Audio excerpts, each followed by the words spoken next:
It all kicked off with a group message from Becca, family gathering tonight, 7:00 p.m. sharp in the kitchen.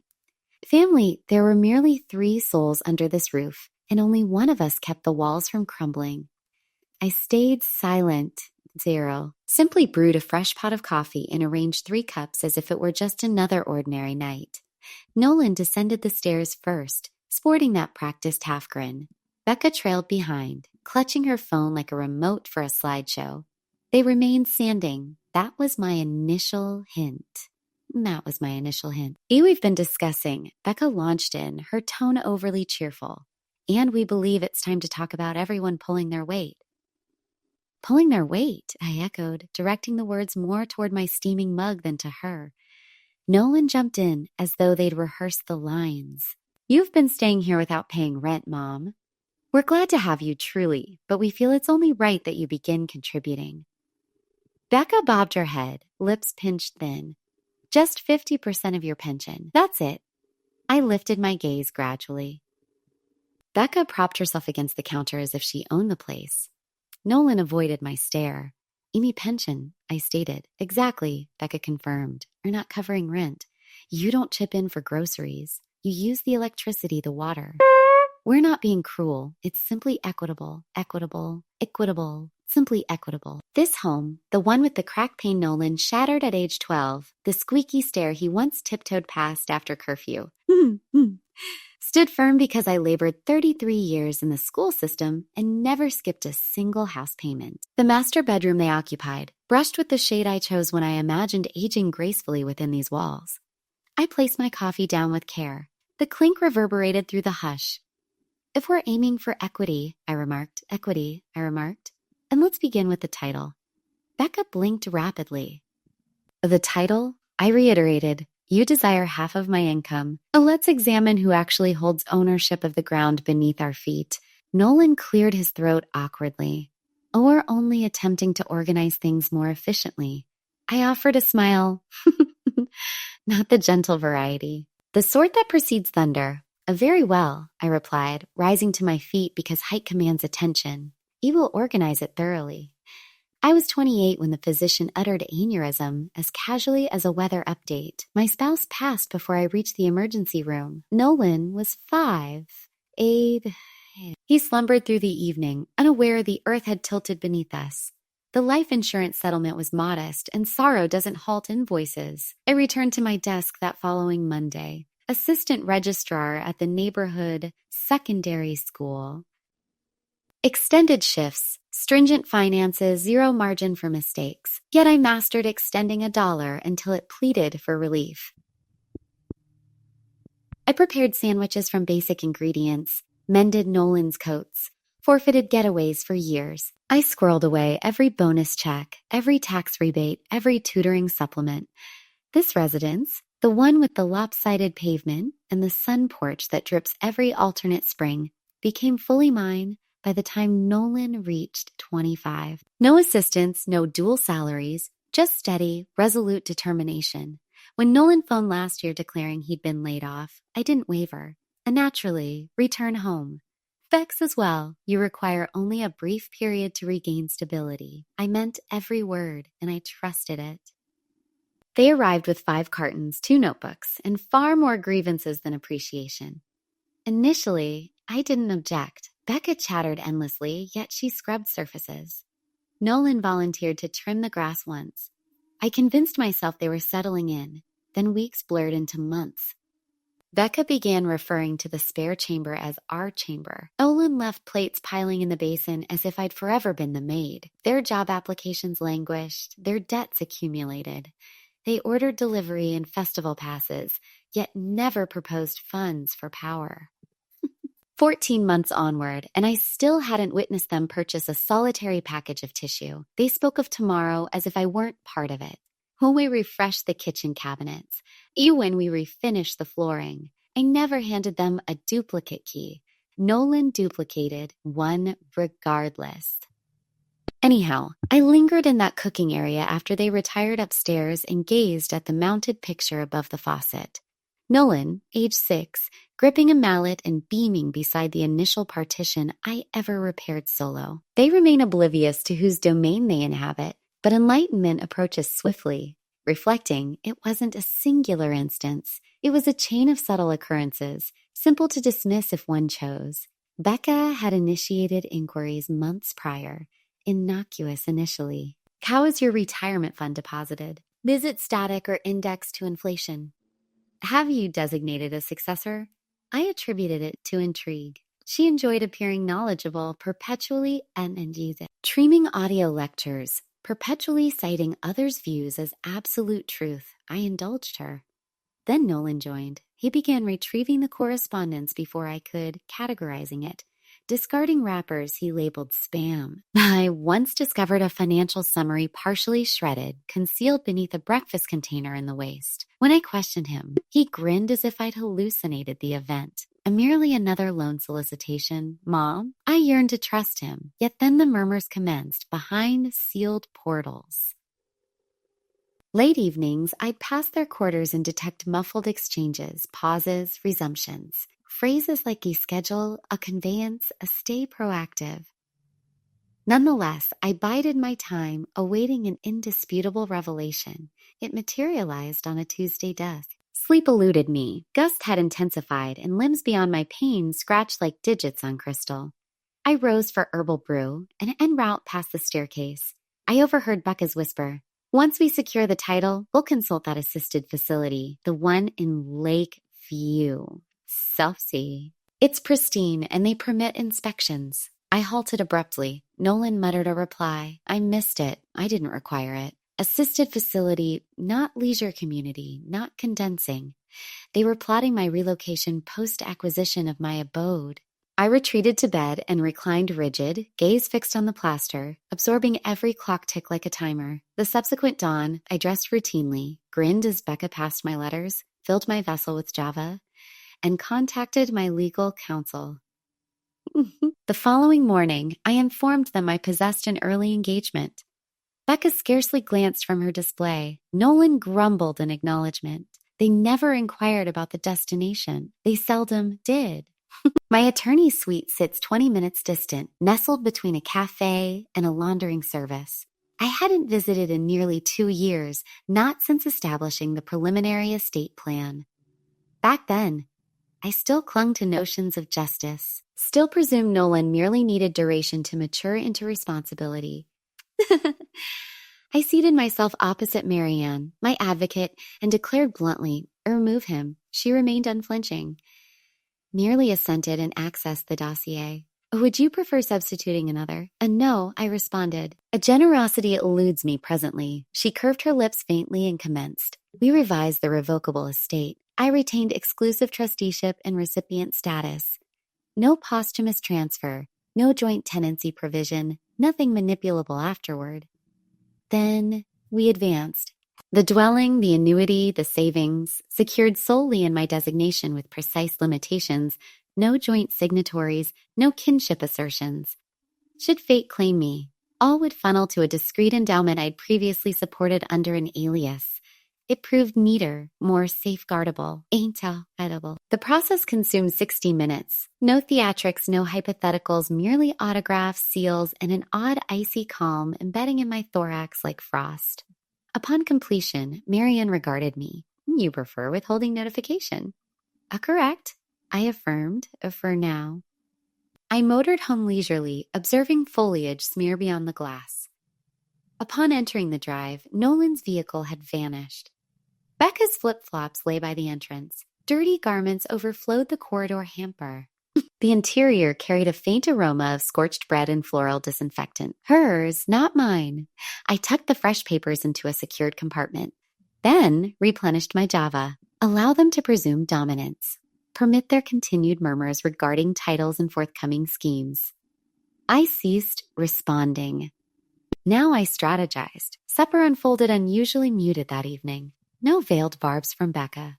No obnoxious mastication from Nolan. Merely utensil ting against porcelain and the appliances drone. Mid-meal, Nolan cleared his esophagus and ventured. Mom, I stumbled upon this piece about a property conveyance that aids taxation.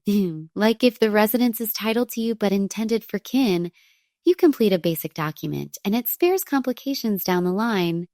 Becca abandoned subtlety. She fixed her stare upon me, anticipating a flinch. I dabbed my lips, savored a deliberate swallow of liquid, and inclined my head. Forward the link. He beamed as though victorious. Later, while they retreated upward, I entered my study for a writing implement. The compartment housing my records wasn't ajar, yet neither fully shut, just sufficient to halt me. I extracted it cautiously. The binder containing my amended estate remained, but askew. Margins misaligned for my habitual precision, then the compact vault. It's modest, vintage, unpretentious, yet I recognize its positioning. The mechanism rotated one click astray, not sealed, not secured whatsoever. I unlatched it, nothing absent, yet disturbance evident. I pivoted toward the galley. My javelage, orderly by routine, disarranged. One container reversed. Another lid crooked. I lingered in the solitude of my sanctuary and comprehended they'd infiltrated everywhere, not merely prying, but scavenging, seeking what they deemed rightfully theirs. I remained lengthy before extinguishing the illumination. That night, slumber evaded, I reclined attuned to the planks grown as Nolan descended for a bite. Likely nourishment, perhaps another probe. I permitted it. Allow excavation. Permit burrowing until discovering the price of misjudging me. They departed Friday midday. Becca yelled regarding congestion and departing prior to the tempest. Nolan seized a travel sack and scarcely bid farewell. The portal thudded closed. I paused 10 minutes for certainty, then initiated. The key specialist arrived at 2:15. By 2:45, entrance, rear, and lateral accesses boasted fresh mechanisms. I compensated in currency and offered no rationale. He sought none. By 4, I'd packaged all non-personal items. Apparel, devices, culinary tools they seldom utilized yet demanded retention. I arranged everything in the carport tidily beneath polyethylene sheeting, weighted by dual cinder blocks. Becca's label scribed on one carton in bold ink. Nolan's etched into a portable ice chest. Nothing harmed, nothing discarded, merely relocated. Then documentation. The initial packet held a certified 30-day expulsion advisory. The second encompassed a ledger I'd output from antiquated fiscal program. Each lien installment, market excursion, pipe mending, and service charge I'd shouldered across 14 months. Their identifiers appeared nowhere. I enclosed both packets and deposited in the roadside receptacle. It latched with finality. Inside anew, I infused premium grounds I'd concealed behind flour. I settled in my favorite seat by the pane, limbs curled beneath like when Nolan was tiny and feverish, dozing on the sofa. Breezes intensified at twilight.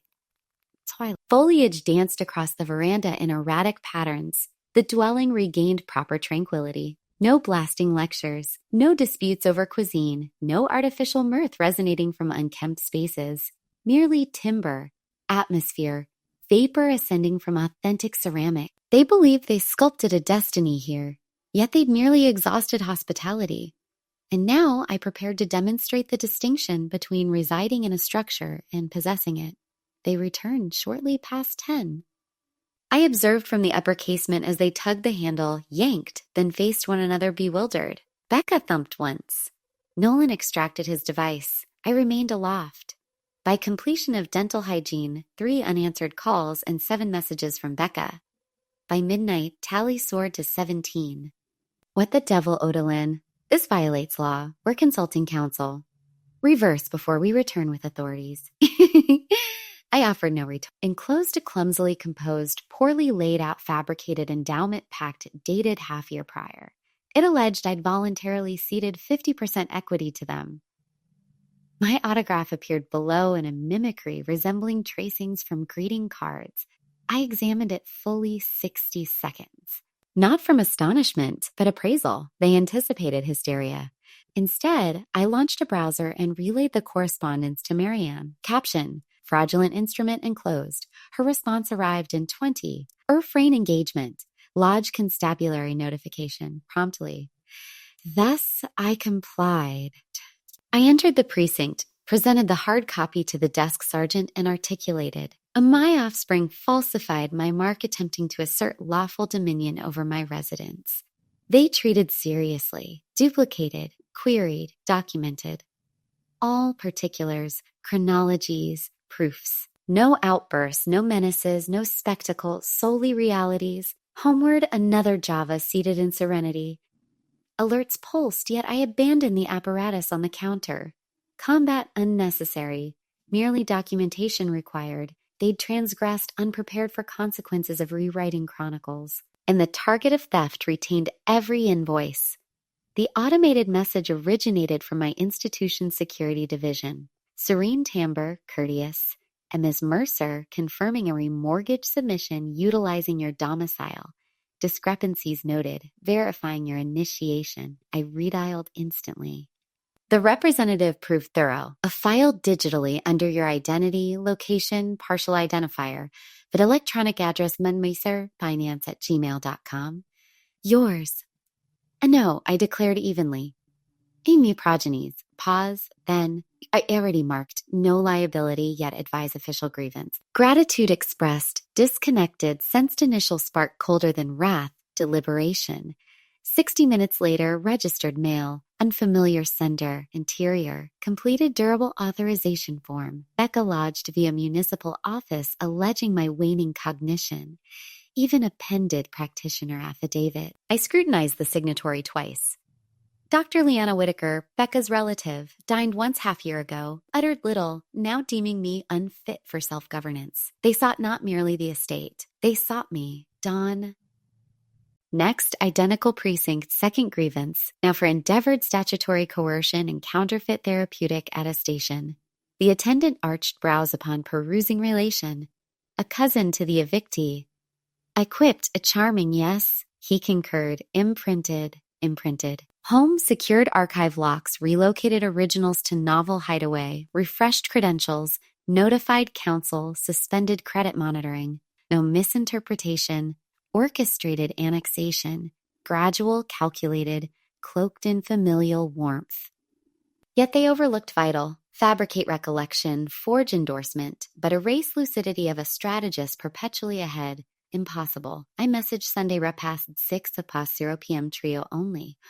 Overdue. Becca thumbs-upped. Nolan silent. They appeared 5 tardy. Becca over-perfumed. Nolan sleepless. Table-arrayed trio, sans sustenance, libations, flatware, solely dual ochre envelopes centered, impeccably parallel. Becca arched brow.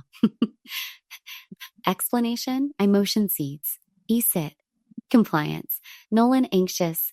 Becca indifferent. I unveiled initial sleeve propelled. Restraining mandate executed. Bar's premises entry or direct communion. Becca sneered. Becca sneered? Genuine silence. Unveiled second. Civil deceit suit. Forgery. Identity usurpation. Fiduciary breach. Nolan paled. Becca rose. Incredible. Post our sacrifices thus repaid. I met gaze steadily. A sacrifice is toward me, not for. You're merely resentful, isolated crone, she spat. I curve lips. And you're intruding. She stiffened. I activated concealed audio device. Becca's timbre filled. A post title, Memory Facility, Lakeview, Spotless, Tours Allowed. Nolan shut lids. 8 apart presently, I advised, unless courting litigation. Becca snatched bag. Nolan trailed mute, gaze floored. Neither glanced rearward. I awaited portal latch. Then collected sleeves, stored vault, refreshed Java. By receding, dwelling reclaimed, calm came. Yet now, void brim not dread, but keen solid resolve. Mine, dwelling persisted serene post-departure. No slammed barriers, no lecture reverberations, no nocturnal tread feigning refrigerator raids. Solely self. I swapped guest drapes first. Bekas garish, inexpensive, donated. Refinished surfaces, hue I favored. Not fashionable, merely muted. Mine, gossip circulated swiftly. Becca vague web post rebetrayal, elder bias. I skipped commentary. Nolan bunked Becca's sibling, tin announced till luggage thudded. Phoned once for reconciliation. I ignored. Certain spans unrepairable. Some illusory. Title now fire safe. Estate refreshed, inviolable. Annuity redirected novel institution alias. Double-checked bolts nightly. Not paranoia. Ritual ownership. Garden revived. Near neglected prior spring. Remarkable recovery sans trampling. Java porch mornings. Boulder. Scalding. Ceased creamer dilution for rationing. Black mirroring tolerance. Neighbors saluted. Postman memorized title. Resumed confection. Petite portions aroma alone capability. I miss not noise, presumption, gradual erosion beneath others' presumptions. Bolts unchanged. Estate sealed. Tranquility anchored, and hush no longer pained. It resonated.